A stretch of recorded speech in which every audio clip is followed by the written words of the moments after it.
All right, welcome everybody to week one, March of the Machines League. We're back with our feature matches.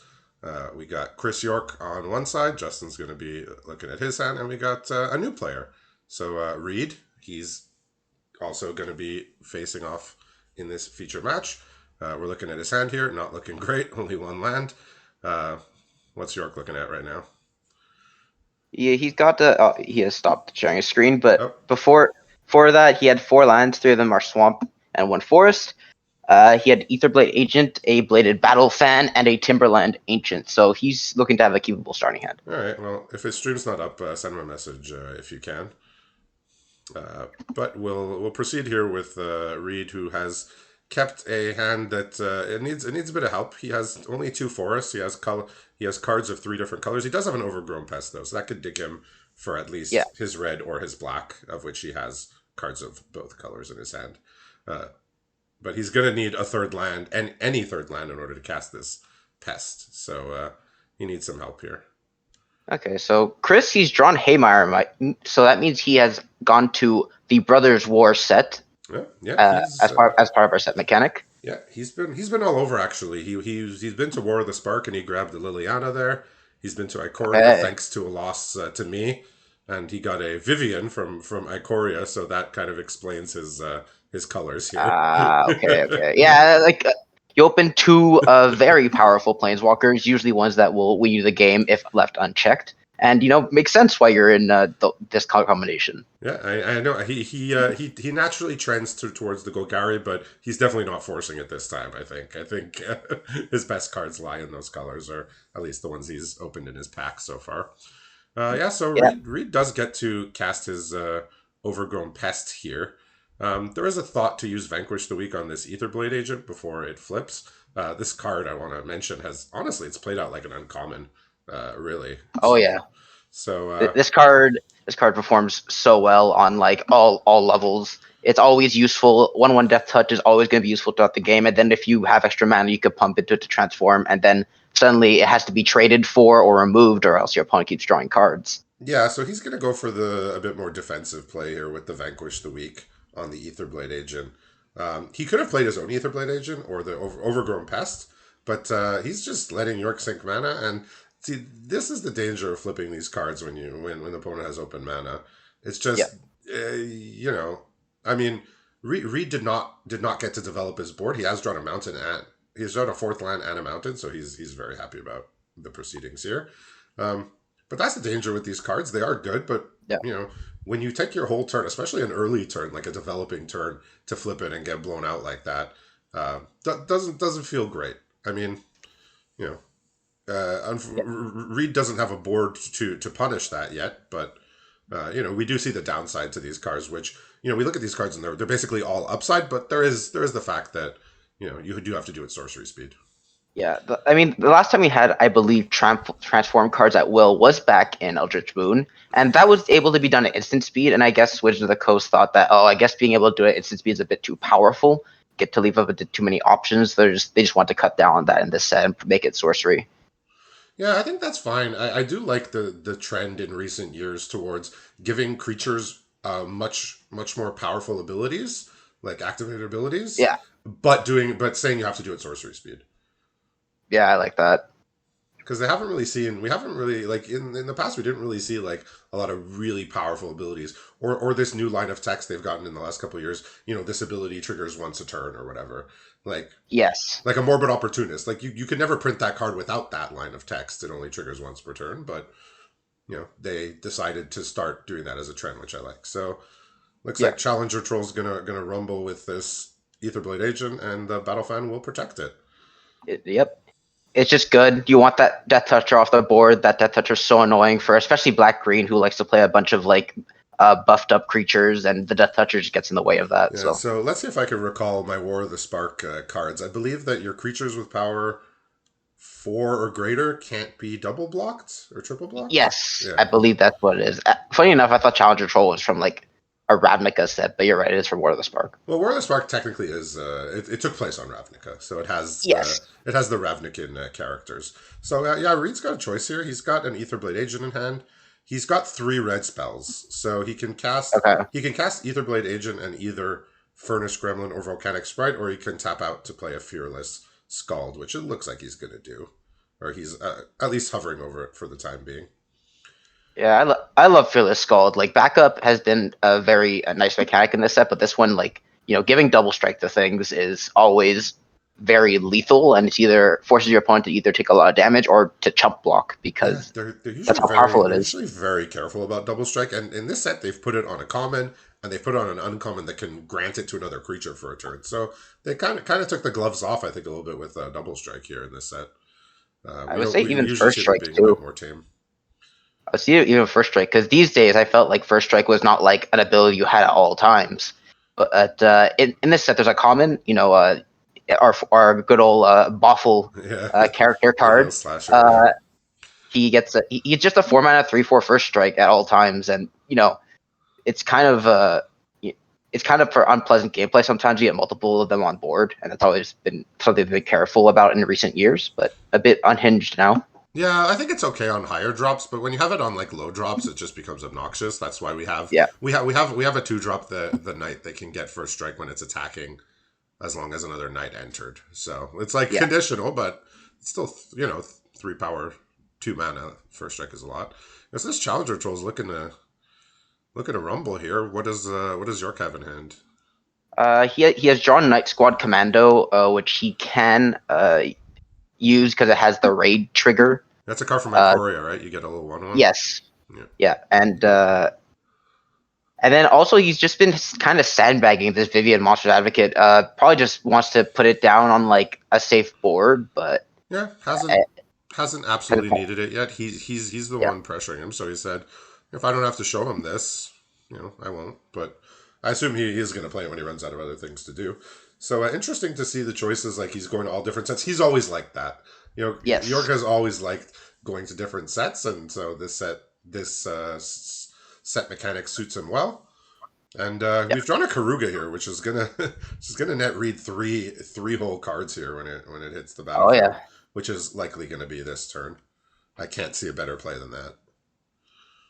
Yep, there he is. Yeah, so this is one of our companions here. He's obviously not companioning it. Very difficult one to companion. And he's drawn Doomscar Warrior, the rare, another land, and an Invasion of Lorwyn he can cast next turn. So as long as Reed can fight through this Planeswalker, it looks like he's gonna have what he needs to take over. So yeah, Reed's a new player in the league. We're going to have quite a few either new players to the league or also players who are playing in their first feature match tonight. So a lot of new blood in our feature match area tonight. But he's come like he's very active in the voice channels. Like I was drafting earlier, he was on there chatting. So yeah, these new players are they want to get involved, and that's great. We love to see it. And again, a great turn here with the Karuga. Great card to draw for turn. yeah. I think Chris York, he still think he doesn't want to send out Vivian. His opponent has a better board, just gonna lose Vivian to it. But I think now he's kind of realized that he probably has to play it. Making a 3/3 every turn is just so powerful. Yeah, and it is something that absolutely has to be addressed. Like, Reed Yes. cannot ignore this. Um, so Volcanic Spite can put 3 damage on it if he wants to. It's not really the way you want to use it if you're not killing it. But that is an option. Invasion of Lorwyn can get rid of the 6/5 here and give him, pretty clean attacks for the most part. So Yep. Reed's obviously not happy to see it, but it looks like he has the tools to fight through it here. He also has Doomscar Warrior, which can grant something trample with the backup. So he's got lots of options on how to tussle with this very powerful planeswalker. Yeah, Reed's in a very good spot here. He has like a full grip of cards. He has basically just a dominating board position. Chris George is kind of just like running on empty here, and Reed's about to turn the corner after after the slow start from not having red. Yeah, I didn't have red. It was lucky he drew his third land.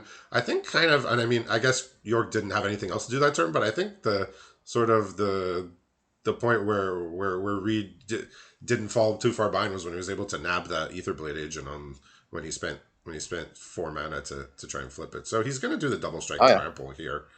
It looks like double strike trample is Notably, just a lethally dangerous combination of abilities here.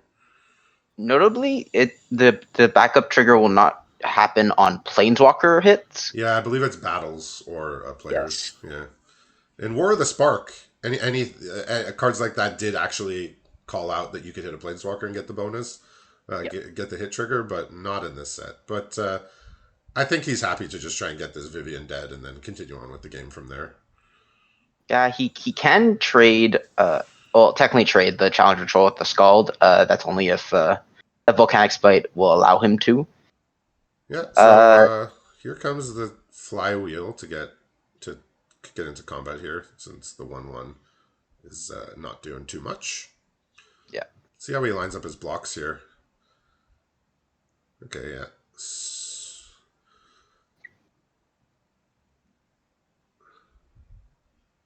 yeah. I imagine like Yeah, so he can Volcanic Spite the 6/5 if he blocks the double strike, and that will kill Vivian on its own, I believe. yep. Like regardless of any other blocks. I mean, he can't be. Yeah, okay, he's gonna. Yeah, so he's blocked that, and he's gonna chump, I guess, this Karuga.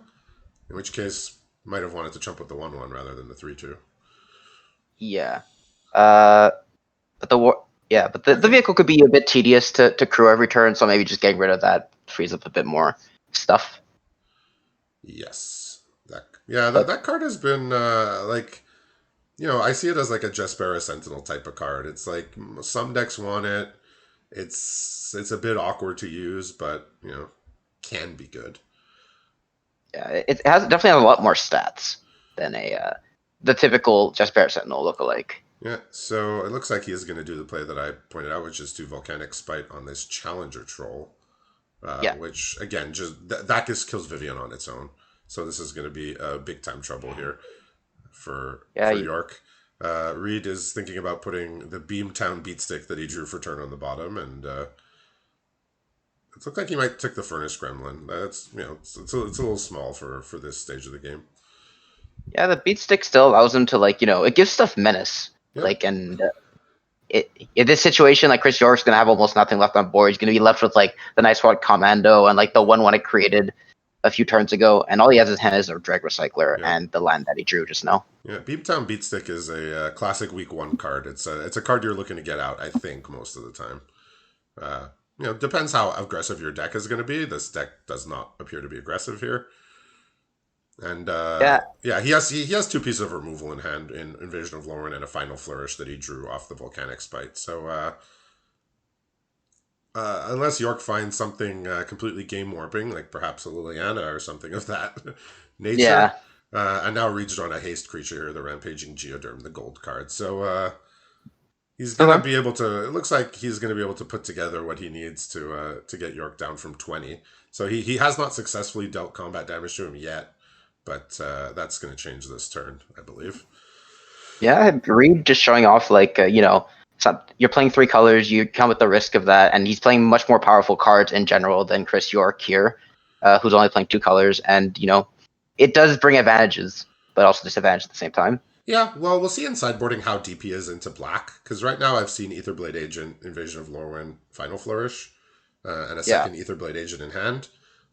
Those are cards that are all like pretty good to splash, like in week 1 when you're trying to just get to playables and not play bad cards. So those are all yeah, like cards you're happy to throw in as like your quote unquote splash or third color. But we'll see during sideboarding exactly how deep he's gone into black. It's definitely green and red primary though. Yeah, okay. so he's just attacking with everything that's bigger than everything that's as at least as big as York's biggest creature here. So if he has Final Flourish, I believe this is just straight up lethal, right? Uh, well, he's dealing 14, 17, right? Well, 18 damage is left unblocked because of the double strike. So Oh if yeah, he the actually double just strike. Yeah, 8. Yeah, 10, 8. yeah, Yeah, so if he just yeah. Final Yeah, if Flourishes he the kills the commando. yep. That yes, double strike, of course. All right. Well, we said he was looking to get York's life total reduced to 0 from 20 in short measure, and it was about as short measure as it gets here. 1 turn. So yeah, it wasn't that York stumbled. It's just Reed played more powerful cards. Really, he just played more powerful Yeah, cards. He got him with that removal. Yeah. So looking here, black seems to be his third color, but he's still playing a fair share of black cards. So I would call it three colors. Pretty evenly yeah. across. Yeah, as common in week one, people do play three colors just because like the decks are very clunky. Week one decks being as they are, and being three colors lets you play more powerful cards. So Yeah, it's just you take the risk. yeah, it's just like I look at his mana base and I shudder a little bit. He has no dual lands. He's just playing 7 swamp, 9 mountain, 8 forest, and you're like, there is a lot of room for that to go wrong. He Yep. does have 4 overgrown pests, so as long as he gets a green mana and an overgrown pest, he's likely to be able to at least seal everything else. He has a skittering surveyor, so Okay. it's not without his fixing, but there's still risks attached to that mana base. Yeah. And also very common in week one decks is if you're two colors, you have no sideboard. So that's exactly what Chris York has. He's playing two colors and immediately went to the next game because he has no sideboard. Yeah, he does have some sideboard options, Reed, but I assume most of the cards are in the sideboard because he doesn't want to play them. Like Yep. he could build a 2 color deck out of his green and red cards based on what I saw on the sideboard, but he's gone for the power option here in week one. Yeah. That's always like the dichotomy. I think there's like there's two mindsets about building league decks, especially in the early weeks. It's how fast can I get to 2 colors, or how fast can I make sure my deck is powerful, and like at least have it be consistent and play as many powerful cards as possible, like 3 colors. I think Yeah. that's like the at least in the early weeks, it's one or the other, right? Yeah. So yeah, Reed's got a nice hand here. He's got all his colors. He's got a premium 2 drop, absolutely premium two Oh yeah, drop that, here. that card is Spell Spear. absolutely bonkers as a card. He has an overgrown pest coming up next turn, which, like I said, with 4 of them, he's good chance he gets that on turn 3 most of the time. He has that Fearless Scald again, Pyretic Prankster, the 2 drop, and 3 lands. So he has plays for the next few turns. What's York looking at here aside from the cards we've seen get cast? Well, York currently has in hand. He's currently missing a bit low on lands. He has none left in his hand, but he can fix that with a Timberland Ancient. He could cycle that for another forest. Other than that, he has Bladed Battle Fan. He has the Invasion of Ikoria, Okay. which requires a lot more mana to be used efficiently, and a Serpent Plate Assailant, which is the backup Death Touch creature. Okay. Yeah, he does have effectively like 4 mana right now. Yeah, With so if he wanted to cycle, he could do that immediately. yeah. He would have to. If he wanted to cycle, he would have to do it immediately because he would not have the option on Reed's turn. It looks like he's probably gonna do it. Just gonna like look at this Kenra and be like, if I take two, or like you use your turn to make me take three, it's like not such a big deal. Yeah, I feel like that Kenra, you could adjust, you could tweak a couple of stats on it or like ability or something, and that could be a rare, honestly. Oh yeah, like this card is such a beating, especially on the backside. It's even harder to kill because it has that ward two I and feel then like double yeah, prowess. I feel like you could put Ward 2 on the front and just call it a rare and be done with it and leave the rest of the card as is. Like it's really premium. Yeah, All right, that, so that he gets a land here. So he's going to keep hitting his land drops. He's drawn an Invasion of Lorwyn, so a nice curve topper here to go with yeah, his 6 lands. So yeah, Reed looks like he's going to be able to execute his game plan. I would have said before last turn he doesn't have any interaction, but now he has the Invasion of Lorwyn to knock something off here. Here comes the Serpent Blade Assailant. Best yeah, friends with Finn the Fangbearer in this format. yes, yes, of course. You can give Uh, something Death Touch right away, and then it has Death Touch when it gets to attack. So yep, yeah, all right. So he's Chris York is interested in attacking. He's seen what happens when we go to the later turns. The power level of Reed's cards. He says, I'm I'm not interested in going too far in this game. So he does put the battle fan on the racer, which is effective in winning combat, but he'll have to re-equip now. And now Reed's drawn a card that might change his plays now in Invasion of Fiora. So that's that 6 mana battle that can destroy either all legends or non-legends. So yes, that card. That yeah, card, very, very unreasonable. yes. and then especially I when think you build your deck around it's it. Marchesa on the back, right? Yes, that card is also unbelievable. Yes. Yeah, so that might change his play. I mean, this turn, the Prodic Prankster was his only play, since the other cards in his hand cost 5 and 6. But, when you draw a card like that, as long as you're not under, like, intense siege, uh, you can maybe see if your opponent wants to overextend here. I mean, York only has 2 cards in hand, so, Yeah. I don't think he can really overextend all that much. But, yeah, he's deciding if he wants to attack here, and, yeah, he says, I will. I think he might realize that he's on the defensive here. Yeah, I think with Could it. just block like the racer, could block the assailant with both his creatures, but Yeah, so he's decided he's okay with just taking a significant chunk of damage this turn, like 5 damage. yeah, yeah, he'll be taking 5 damage because there's gonna be a challenger troll coming in. That challenger troll is gonna start piloting a motorcycle, and you know, probably the motorcycle gets blocked here. That But is oh, Chris York, that is an awkward pilot right there, a Challenger Troll. yeah, yeah, Seems like he might that break that the machine. All right, so he's crude with the Death Touch and said, I'll just leave this 6/5 back so you don't attack me anymore." yeah, it just wants to like make sure his death touch doesn't like go into harm's way. It can deal with the tussle with all of Reed's bigger creatures, so thought to be able to keep that back so Yeah. that could actually attack later. So what does York have left there in his hand? The invasion of Ikoria, Is that so that the can X one where you tutor something into play? yes, Okay. currently can tutor for a 3 drop into play. Yeah, not really what you want to do for 5 mana. I mean, the backside is completely nuts, but the front side Yeah, is like you're always down on mana. Like you're down a card, and you've spent more mana than that creature is worth. So, I but could I mean, the payoff is huge. So, yes. I mean, the front side's pretty decent as well if you think about it, because like when the league gets more powerful, tutor effects that make creatures go on the board, they become a lot better because you could just get like your premium rare card yep. at that mana cost. Yeah. So what Reed has decided to do here is to not play as Fearless Scald, and he's going to go for the board wipe next turn. Um, However, if this battle gets flipped, I believe the backside is a legend, so it wouldn't die to the invasion. The invasion could choose one or both, so it could choose either. It could kill everything. Oh, okay. It's choose. Oh, okay. So it's just a board wipe. Okay, it's way better than I thought. Even I haven't got to play the card. I thought it was choose one. Okay, so it's even crazier. Okay, perfect.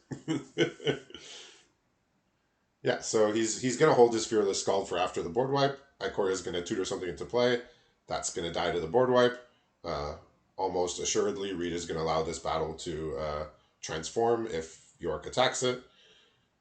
But with Reed's life total so low, we'll see how he decides to approach combat here. He's at 11.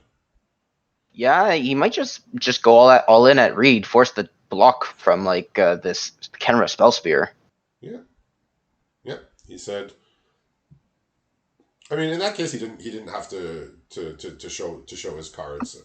You know, as the saying goes, he didn't have to cast the invasion pre-combat. But Yes. yeah, so now everything is going to hit the bin here, and Chris York is going to be top decking, and Reed's going to have 4 good cards in his hand: Elvish Vatkeeper, Gloomfang Mauler, which he's run in the last 2 turns, and then the Fearless Scald and the Invasion of Lorwyn. So we see the power of a board wipe. Yep. It's just this Always is always premium. yeah. Here's a Skull Prophet, so a nice little card, but don't think it's going to be enough to contest with everything that's going on the side No, here. no. So yeah, he's gonna play Pest into Vat Keeper and just Okay. you know Bolster up his defenses. yeah It's better than playing probably the Fearless Scald because if that gets removed off of a top deck, you're then down at 2, and then any number of things can kill you. yeah he's got 2 Uh, bodies here. Invasion of Lauren. He figured that's not a premium target. I don't need to cast it and remove that. yeah. I'll just happily trade off this Pest for the Skull Prophet and continue playing heavy hitters every turn here. Yep. Yeah.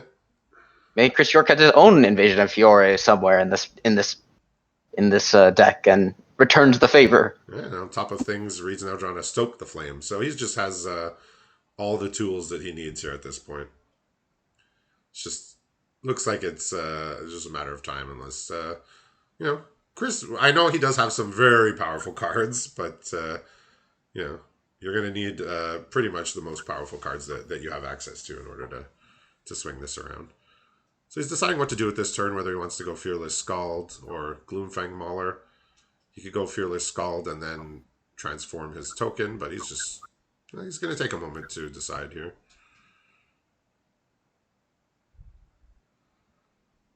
You know, even when you're ahead, you are allowed to slow down and make the right play. You know.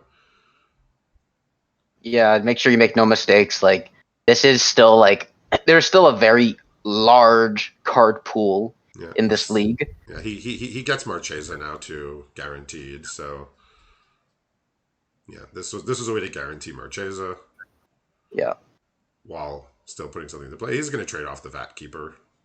yeah. Doesn't want to be facing down a 4/4 incubator, or maybe not. Let's see. And he's gonna choose to mill himself. Potentially has some graveyard shenanigans. Well, Those are not. there goes a Vivian, and I believe it was a Vampire Opportunist, if I remember. Yeah, I just got a quick glimpse at it, but I did enjoy that card in War of the Spark. Here comes Marchesa. I don't remember all the abilities. I know it prevents counters from being placed on things, or removes no, counters. no. When it attacks, it removes all counters from target permanent, and then if you haven't taken damage since your last Yeah, turn, combat, yeah, just damage, you lose a life and draw a yeah. So card. it's like a play on the Monarch. Yeah. So Well, now this is the game is just just going to mega end here. lethal. Yeah, Yeah, this is very, just mega lethal. very. Yeah. So we see the power. You know, the risk. You know, playing three colors comes with a risk, but also comes with a reward if you just get to have a lot of power plays when you get to the mid and late game, and we see those plays carry read through for the victory. So congratulations for that, and we'll be back a little bit later with our second match.